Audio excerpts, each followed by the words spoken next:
तो स्वागत है आपका CP31 शीट के हिंदी सॉल्यूशन में। चलते हैं 1100 rated 27th question. Subtract operation. You are given a list of n integers. You can perform the following operation. You choose an element x from the list, erase x from the list, and subtract the value of x from all the remaining elements. Thus, in one operation, the length of the list is decreased by exactly 1. Given an integer k, find if there is some sequence of n minus 1 operations such that after applying the operations, the only remaining element of the list is equal to k. तो यहाँ पर क्या है, हमारे पास बहुत सारे elements होंगे, ठीक है, x1, x2, x3, x4, x5, ठीक है। हम क्या कर सकते हैं, एक ऑपरेशन में किसी भी एलिमेंट को डिलीट कर सकते हैं। जब भी हम किसी एलिमेंट को डिलीट करेंगे तो बाकी बचे हुए एलिमेंट में से उस एलिमेंट को माइनस करना होगा। यानी अगर हम x1 को डिलीट कर रहे हैं तो बाकी बचे हुए एलिमेंट में से x1 को माइनस करेंगे। तो ऑपरेशन परफॉर्म करने के बाद जो एरे है वो हो जाएगा x2 minus x1, x3 minus x1, x4 minus x1, x5 minus x1, ठीक है।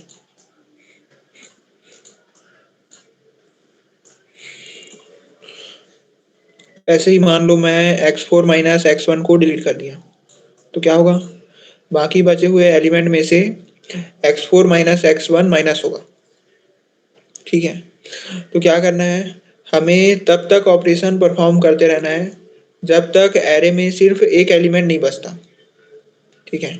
और वो जो लास्ट में एलिमेंट बचेगा वो n के इक्वल होना चाहिए, ठीक है। जो एलिमेंट बचेगा लास्ट में वो अगर n के इक्वल है तो आंसर ऐसा आएगा। अगर n के इक्वल नहीं है तो आंसर नो आएगा। यानी हमें कुछ इस तरह से ऑपरेशन परफॉर्म करना है कि लास्ट में जो एलिमेंट बचे वो n के बराबर हो, ठीक है। तो एग्जांपल देख लेते हैं। तो एग्जांपल है ये 4 2 2 7 और 5। तो 4 2 2 7 और n इक्वल टू है 5। यानी लास्ट में जो एलिमेंट बचेगा वो 5 के बराबर होना चाहिए। तो क्या करेंगे, मैं सबसे पहले थर्ड एलिमेंट को डिलीट करूंगा। तो थर्ड एलिमेंट को डिलीट करने के बाद जो एरे है वो हो जाएगा 2 0 और 7 माइनस 2 हो जाएगा 5, ठीक है। इसके बाद मैं डिलीट करूंगा 2 को, तो ये हो जाएगा -2 और ये हो जाएगा 3, ठीक है। इसके बाद मैं डिलीट करूंगा -2 को, तो ये हो जाएगा 5। यानी लास्ट में जो एलिमेंट बचा वो n के इक्वल है, इसलिए इस केस में आंसर आएगा यस, ठीक है। अगर लास्ट में जो एलिमेंट बचा वो n के बराबर नहीं रहा होता तो उस केस में आंसर आता नो, ठीक है। अब चलते हैं इसके टाइम लिमिट पर टेस्ट में। तो टाइम लिमिट पर टेस्ट है 1 सेकेंड। तो एक टेस्ट के लिए हमारे पास है 10 पावर 8 ऑपरेशन।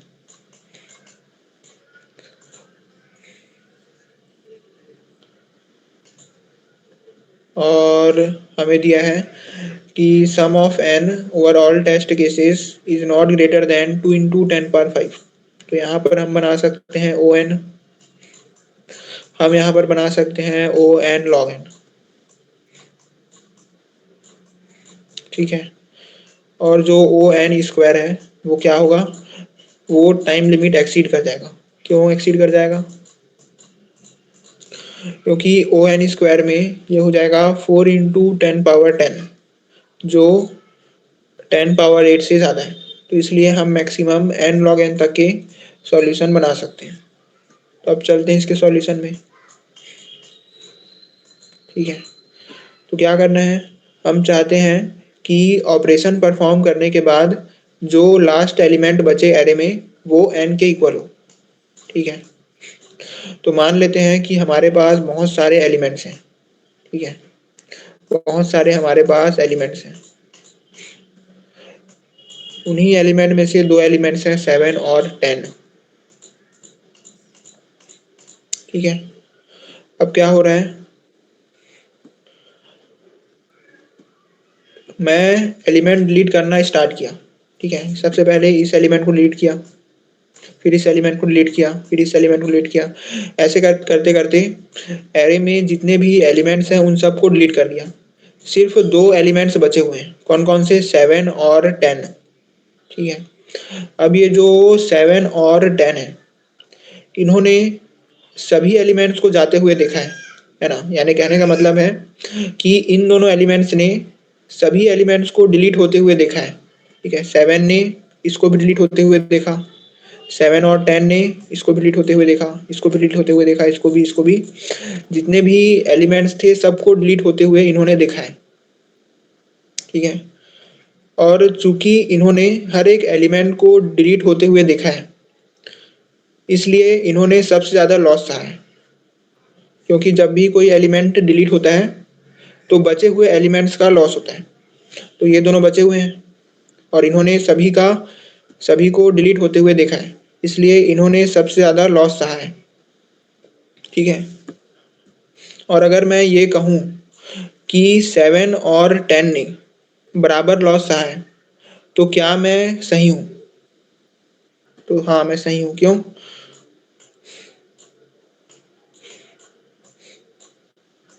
क्योंकि जितना लॉस अभी तक 7 ने सहा है उतना ही लॉस 10 ने भी सहा है, क्योंकि दोनों ने सभी एलिमेंट्स को एक साथ जाते हुए देखा है। ठीक है। अब मैं क्या किया, 7 ने टोटल x का लॉस सहा है। ठीक है, और 10 ने भी टोटल x का लॉस सहा है अभी तक।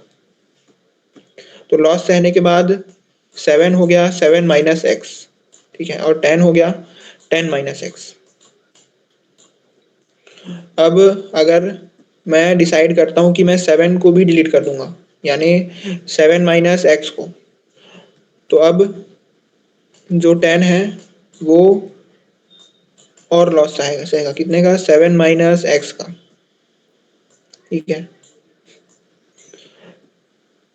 ठीक है, 7 और 10 ने अभी तक टोटल एक्स का लॉस सहा था। उसके बाद मैं 7 को भी डिलीट कर दिया, तो एक्स ने, तो जो 10 है उसने और एक्स्ट्रा लॉस सहा। कितना? 7 माइनस एक्स का। तो अब कितना हो गया? अब टोटल जो लॉस है वो हो गया है 10 minus x minus 7 minus x. ठीक है, सही है कि नहीं? इसको अगर सिंप्लीफाई करें तो ये हो जाएगा 10 माइनस एक्स प्लस 7, नहीं, माइनस 7 प्लस एक्स। ठीक है, ये गया, ये गया। तो क्या बचा? 10 माइनस 7 इक्वल टू 3। ठीक है, यानी कहने का मतलब ये है कि लास्ट में कौन सा एलिमेंट बचेगा ये डिपेंड करता है उन दो एलिमेंट्स के ऊपर जो लास्ट तक बचे हुए हैं। ठीक है, जिन दो एलिमेंट्स को हम सबसे लास्ट में डिलीट करेंगे उनके डिफरेंस के ऊपर डिपेंड करेगा कि लास्ट वाला एलिमेंट किसके इक्वल होगा। ठीक है, तो यहाँ पर जो लास्ट में बचा हुआ एलिमेंट था वो था 10। ठीक है, और जो 10 है वो कन्वर्ट हो गया 3 में। ठीक है, जो कि 10 और 7 का डिफरेंस है।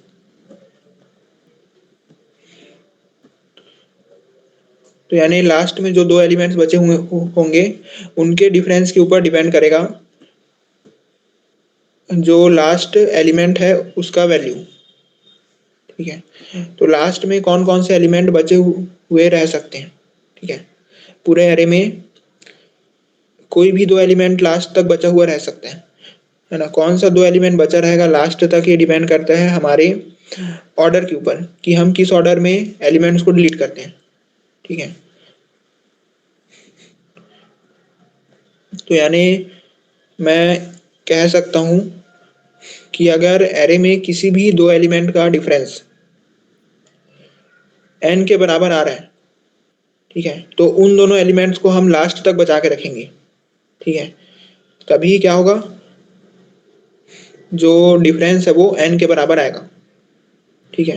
तो यानी अगर एरे में किसी भी 2 एलिमेंट का डिफरेंस अगर n के बराबर आ रहा है तो आंसर यस है, नहीं तो आंसर नो है, ठीक है। क्या बोल रहा हूँ, if difference of any element in the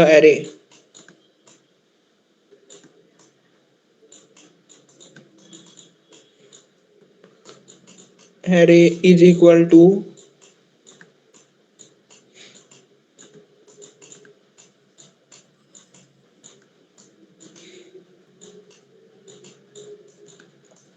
n, then answer is yes, then answer is yes, ठीक है। अगर पूरे एरे में किसी भी 2 एलिमेंट का डिफरेंस n के बराबर नहीं आ रहा है तो उस केस में आंसर नो होगा,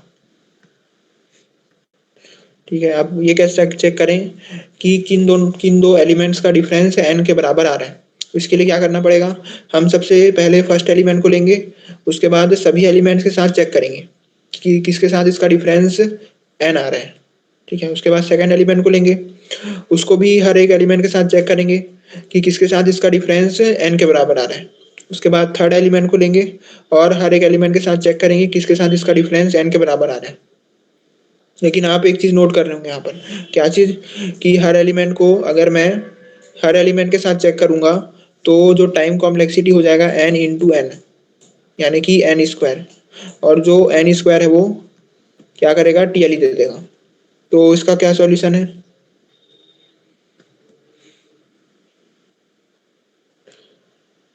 इसका सॉल्यूशन ये है कि मैं एक अनऑर्डर्ड मैप बनाऊंगा, ठीक है, और उस अनऑर्डर्ड मैप में जितने भी एलिमेंट्स हैं एरे में उन सबको स्टोर कर लूंगा कि ये एलिमेंट्स हमारे एरे में प्रेजेंट है, ठीक है। तो एक प्रेजेंट नाम का अनऑर्डर्ड मैप बनाऊंगा, ठीक है, और जो भी एलिमेंट्स प्रेजेंट है उसको इसमें डाल दूंगा। उसके बाद क्या करूंगा, मैं जानना चाहता हूं कि क्या किसी 2 एलिमेंट का डिफरेंस n के बराबर है, ठीक है। इसको मैं इस तरफ से भी बोल सकता हूं कि मान लो मैं पहुंचा 7 पे, ठीक है, और मैं जानना चाहता हूं कि 7 में से क्या माइनस करूं कि वो n के बराबर हो जाए, ठीक है। 7 में से क्या माइनस करूं कि वो n के बराबर हो जाए, ठीक है, यही जानना चाहता हूं मैं, है ना। जो x है, ठीक है, वो अगर एरे में प्रेजेंट है तो यानी मैं 7 को और x को माइनस करूंगा और आंसर n ला लूंगा, ठीक है। तो मेरे को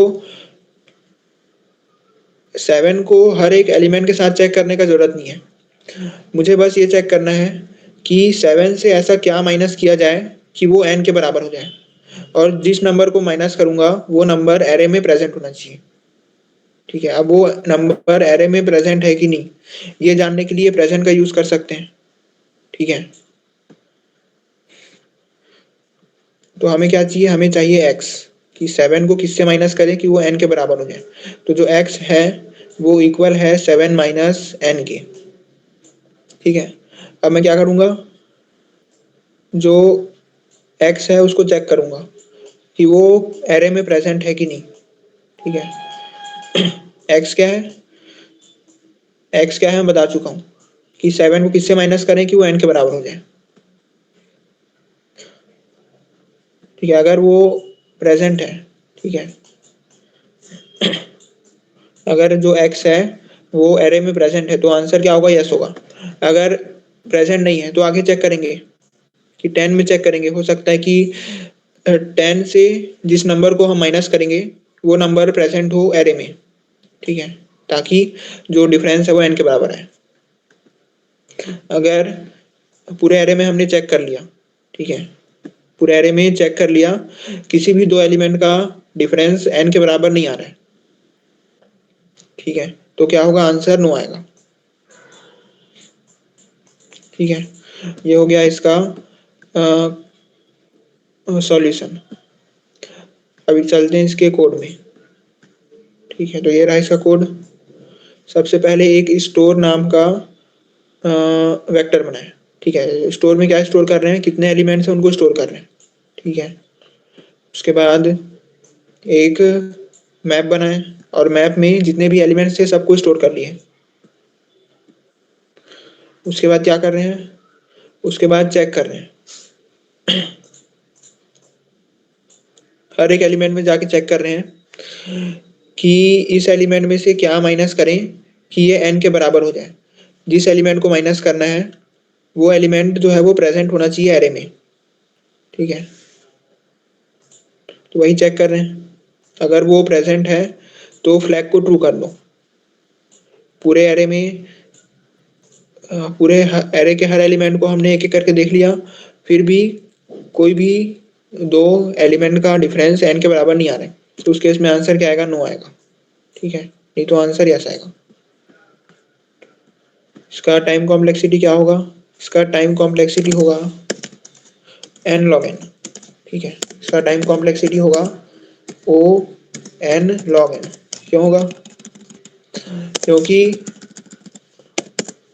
हम लोग हर एलिमेंट पे जा रहे हैं और चेक कर रहे हैं कि जो x है वो एरे में प्रेजेंट है कि नहीं, और उसको चेक करने के लिए हम मैप का यूज कर रहे हैं। जो मैप है वो log n टाइम लेता है, तो इसलिए हर एक एलिमेंट के लिए log n टाइम लग रहा है, तो इसलिए हो गया n log n।